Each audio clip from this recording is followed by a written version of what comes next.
세상에서 인간 세계가 진행되어가는 과정, 세상이 발전되어가는 과정의 원동력을 욕구라고 얘기합니다. 인간은 욕구를 위해 살아가는 존재이다. 그래서 메슬로우라는 사람이 인간의 욕구를 5단계로 나눠서 정리해 놓은 게 있어요. 일반적으로도 많이 쓰이거든요. 그 욕구 단계별로 하위 욕구가 충족되면 상위 욕구로 사람이 넘어가게 된다. 그 1단계가 생리의 욕구입니다. 의식주와 수면의 욕구.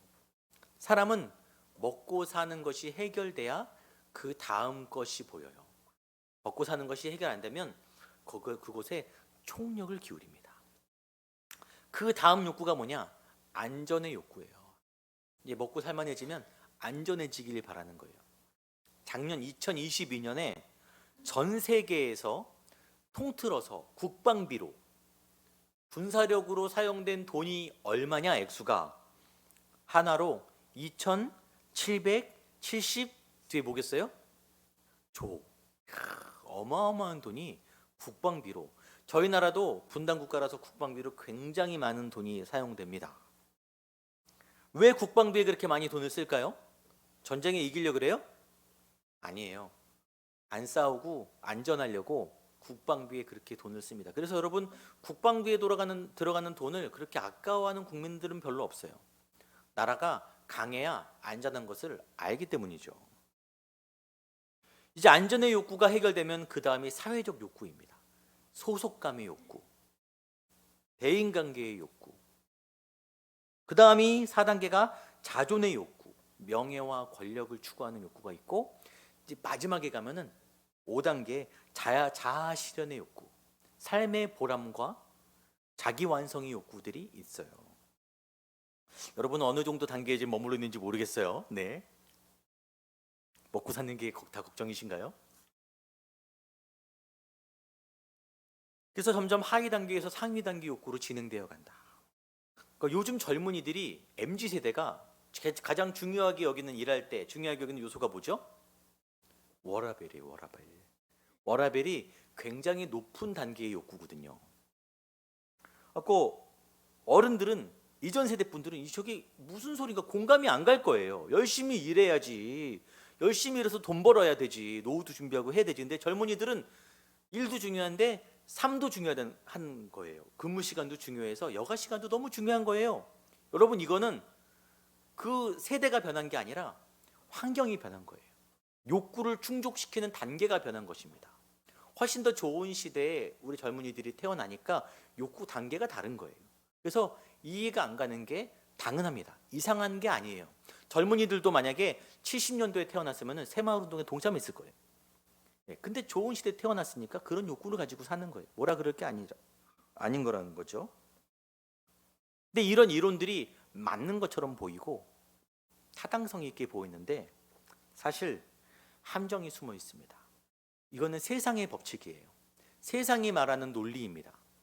세상이 가진 법칙, 세상이 말하는 논리의 특징이 뭐냐? 숨은 특징이 뭐냐? 욕구를 충족시키는 것은 굉장히 긍정적이고 자기 주도적이잖아요. 근데 살면서 그렇게 자기 주도적인 삶을 우리가 못 살아요. 세상이 그렇게 아름답게 살아가지지가 않습니다. 그래서 세상의 법칙은 인간을 자유롭지 못하게 올가매는 역할을 해요. 사람을 힘들게 합니다. 두렵게 만듭니다. 제가 보니까 이 메슬로우의 5단계 법칙이 다르게 보이더라고요. 두려움의 5단계로 보이는 거예요. 생리적 욕구가 채워지지 않을까 하는 두려움, 그 다음에 안전하지 않을까 하는 두려움, 사회적으로 내가 사람들을 못 만날까 하는 두려움. 한 가지 두려움이 해결되면 인생이 평안해지는 게 아니라 다음 단계의 두려움이 또 찾아온다는 거죠. 그 두려움을 극복해내고 어떻게 이겨내면 끝나는 게 아니라 또 그 다음 단계의 두려움이 엄습해와요. 그러니까 사람은 평생 뭐에 눌려 살게 돼 있어요? 걱정과 두려움에 눌려 살게 돼 있어요. 세상의 법칙이 이렇습니다. 두려워해라, 걱정해라. 여러분, 어디 세상 소식 중에 우리를 안정시키는 소식들이 있습니까? 세상 뉴스들이 그래요? 안 그래요. 겁내라, 두려워라. 우리 인생은 그들이 말하는 것처럼 계속 그런 걱정을 하면서밖에 살 수 없는가? 여러분도 걱정 많잖아요. 오늘은 그 두려움에 관한 얘기를, 두려움의 실체에 관한 얘기를 우리는 어떤 포지션에 있는지 한번 말씀을 통해 보려고 합니다. 이스라엘이 분열 왕국일 때, 북이스라엘과 남유다로 나눴을 때, 우리 대한민국처럼 그 나라들을 곤란하게 했던 한 민족이 있었어요. 북쪽에 새로 생성된 갑자기 커진 민족이 있는데 뭐냐? 아람 민족이에요. 아람.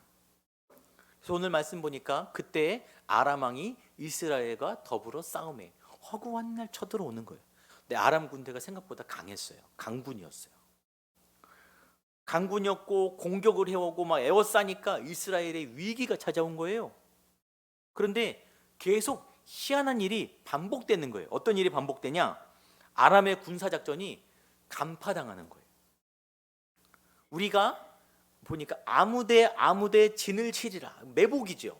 작전을 세워서 이쪽으로 우리가 들어가서 숨어서 공격하리라고 하면은 어떻게 알았는지 다 알고 다 피해가는 거예요. 이놈들이 더군다나 숨어있는 곳으로 찾아와서 공격을 해갖고 오히려 매복한 군사들이 당하는 일이 계속 한두 번이 아니고 계속 일어나는 거예요.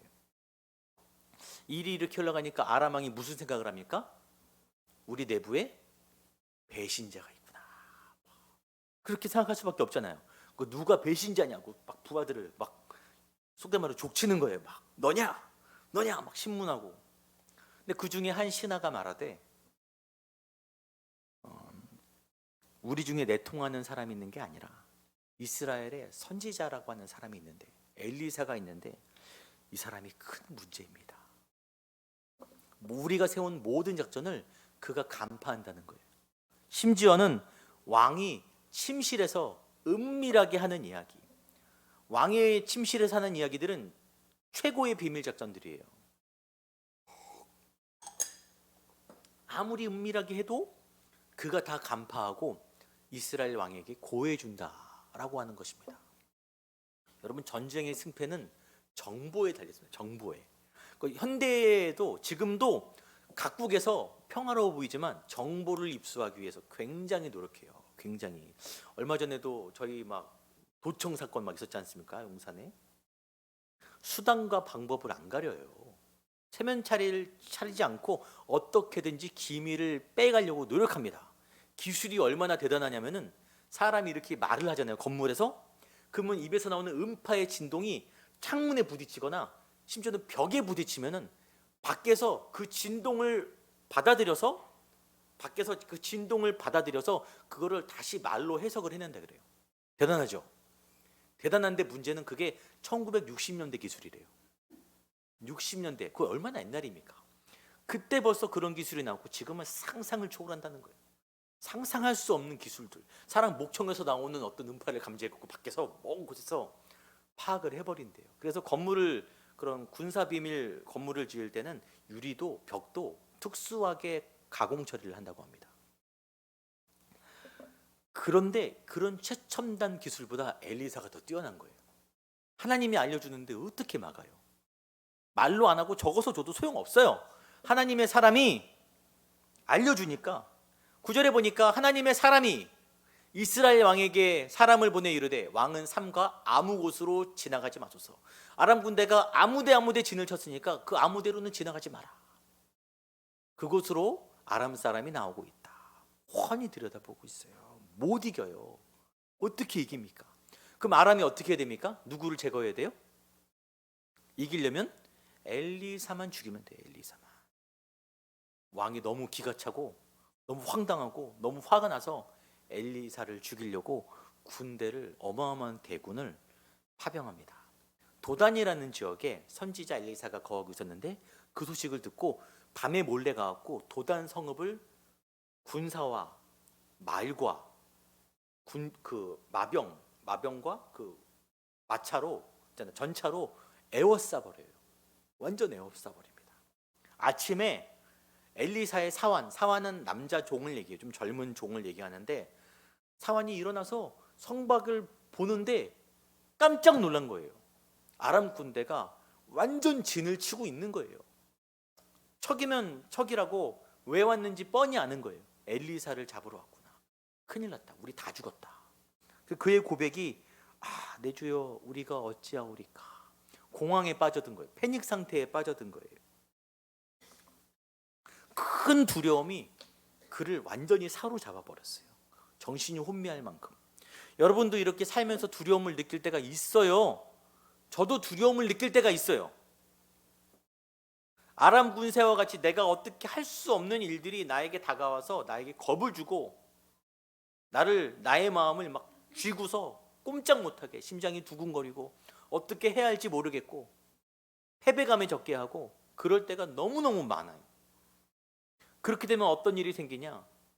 두려움이 나에게 왕노릇하는 거예요. 두려움이 나를 막 쥐고 흔듭니다. 조선의 15대 왕이 광해예요. 광해가 폭군으로 역사에 기록되어 있습니다. 그래서 영화가, 이병헌이 나오는 영화가 그 광해의 이야기를 하고 있거든요.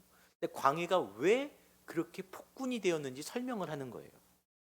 정치 권력 다툼이 너무 심하고 왕을 암살하려는 시도가 굉장히 많은 거예요. 독살하려고 그러고 죽이려고 그러고 하니까 왕이 두려움에 사로잡혀서 점점 폭군이 되어가요. 그래서 자기 대역을 이병헌을 세우잖아요. 이병헌을 세우잖아요. 두려움과 걱정은 때로는 우리를 폭력적으로 만듭니다. 과도하게 다른 이에게 폭력적으로 만들고. 지금 미국이 그러잖아요. 왜 서로 총을 쏠까요? 경찰도 툭하면 총을 쏘죠. 무서워서 그래요. 총 맞을까 봐 먼저 쏘는 수밖에 없어요. 때로는 그 두려움이 우리에게 위선을 떨게 해요. 두렵지 않은 척, 나는 이런 사람이 아닌 척 위선을 떨게 하고, 두려움의 가장 무서운 것은 움츠러들게 해요. 사람을 정체하게 만듭니다. 아무것도 못하게 만들어요. 두려움은 항상 우리에게 말해요. 아무것도 하지 마. 네가 할 수 있는 게 뭐가 있어? 아무것도 하지 마. 그렇게 1년, 5년, 10년, 몇십 년이 지나도록 아무것도 못한 채 시간을 두려움에 쌓여서 보낸 사람들이 의외로 많습니다. 여러분일 수도 있고 저일 수도 있고. 저도 그런 막연한 두려움 때문에 못 나가는 영역이 있더라고요. 도전하지 못하는 영역들이 분명히 있더라고요. 그렇게 상황이 두려움에 쌓여서 어떡합니까? 패닉에 빠졌을 때 엘리사가 이렇게 얘기해요. 대답하되 두려워하지 말라. 안 들어왔군요.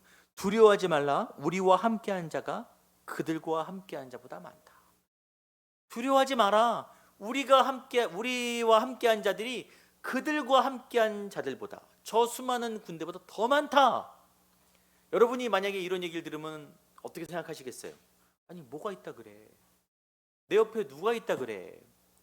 내가 저거를 어떻게 극복하냐고. 아무것도 없는데. 그럴 수 있잖아요. 두려워하지 말라는 얘기가 성경에 정말 많이 나옵니다. 한두 번 나오는 게 아니에요. 제가 찾아보려고 검색을 해봤어요. 두려워하지 말라 다 나오게. 세다가 포기했습니다. 막 100개가 넘어가더라고요.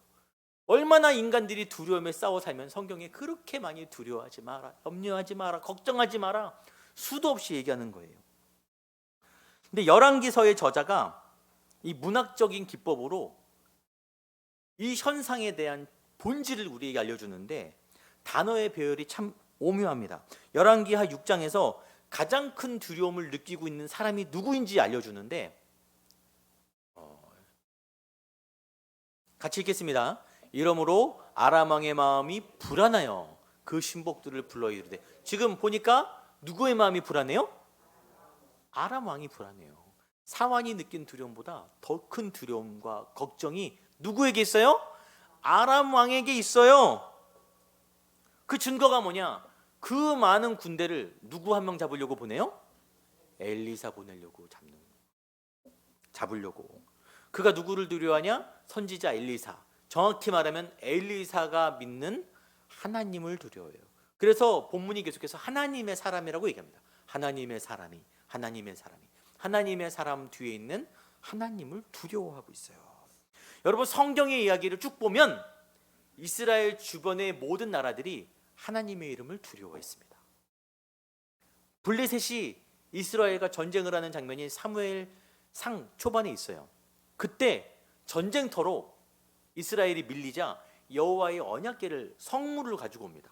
아니, 전쟁을 하는데 왜 성물을 가지고 와요? 근데 그때 블레셋 군대가 어떤 반응을 보이냐? 블레셋 사람들이 두려워해요. 신이 진영에 이르렀다. 블레셋 사람들이 무서워하는 거예요. 누구 때문에 무서워해요? 이스라엘 군대가 무서운 게 아니라 하나님이 무서워요.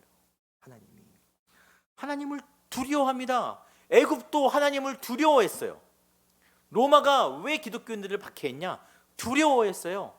지금 중국에서 선교사들을 추방시킨다고 하죠. 다 추방되어 나왔대요. 거의 다. 그 기독교 포교를 막습니다. 기독교가 싫어서 그럴까요? 아니에요.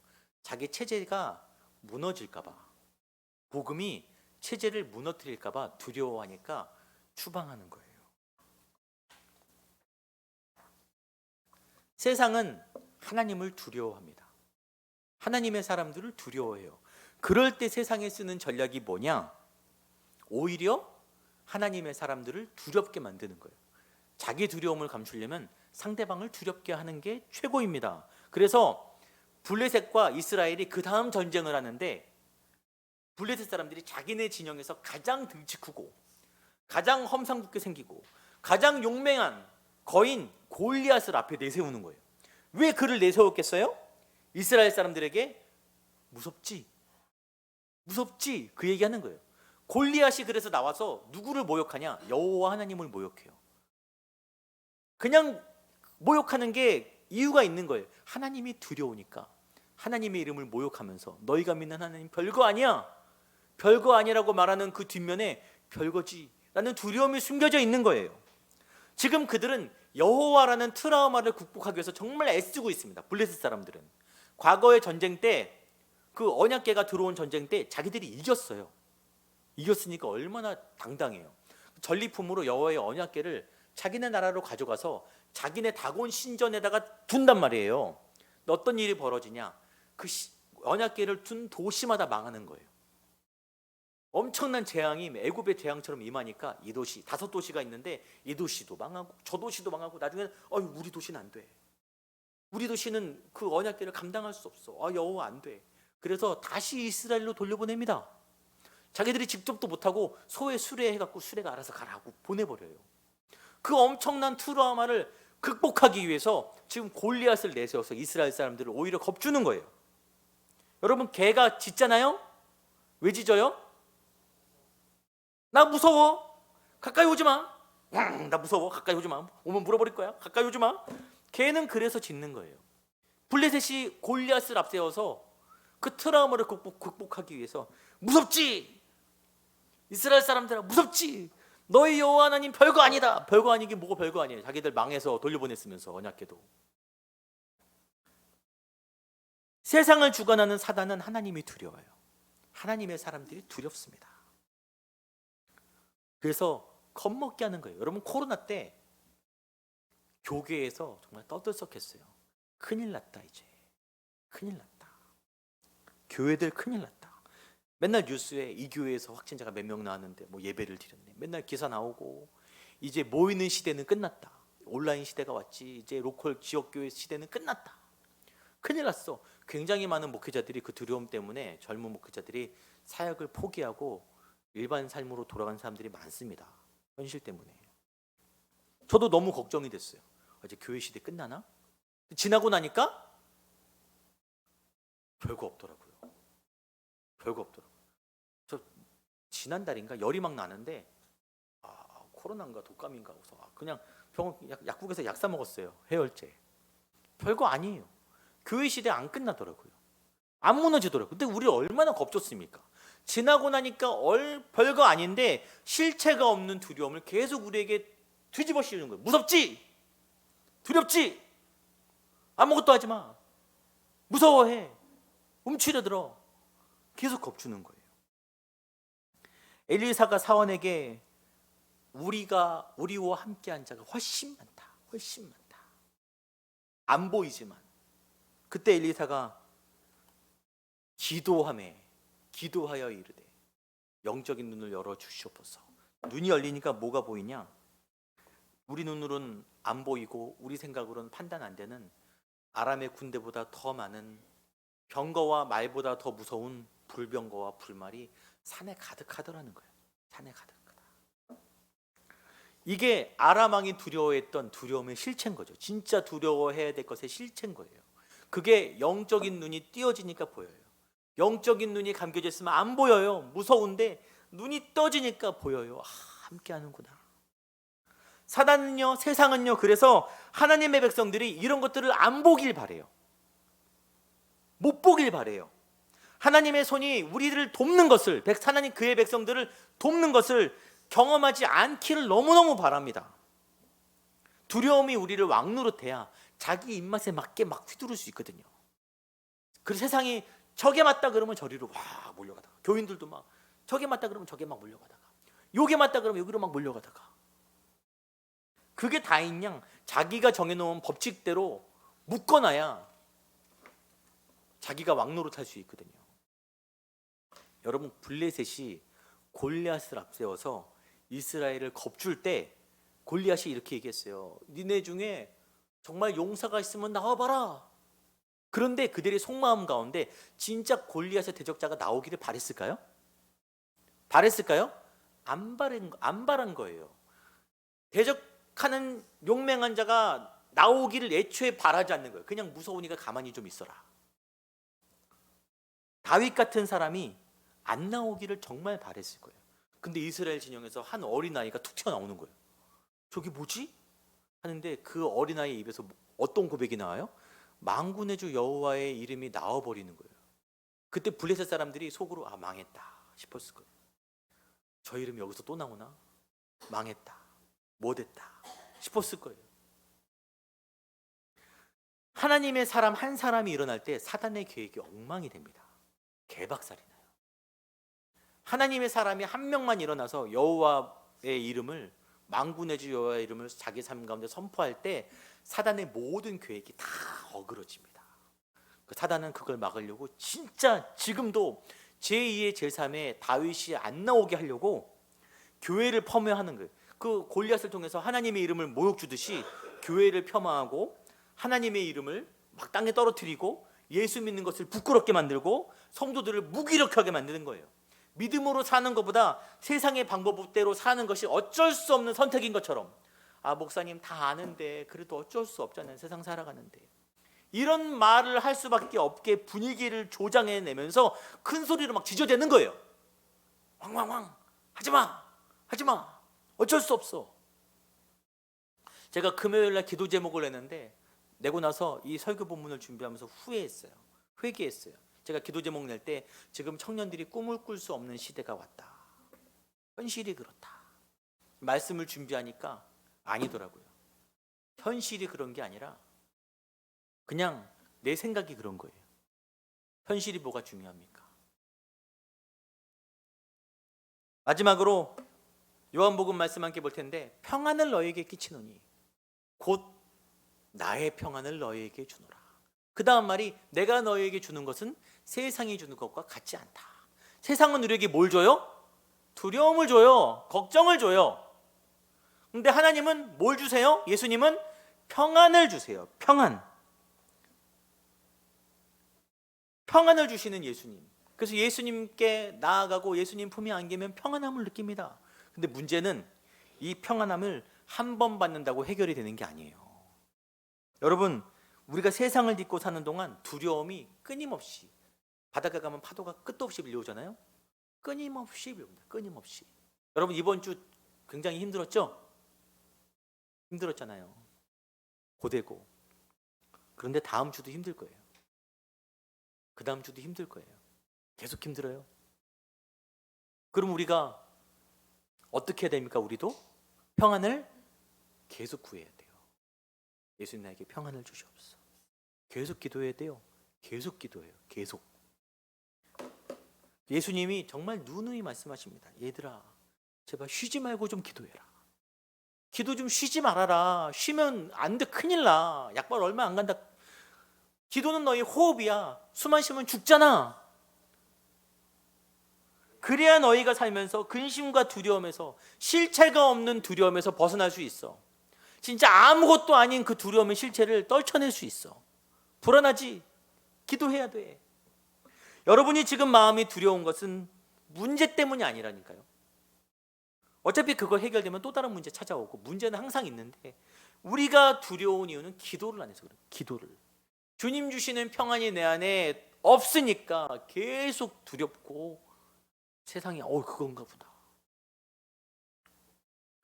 여러분이 다시 기도를 한다면, 기도가 우리 안에 회복된다면 우리를 도우시는 그분의 손길을 다시 느낄 수 있으리라 믿습니다.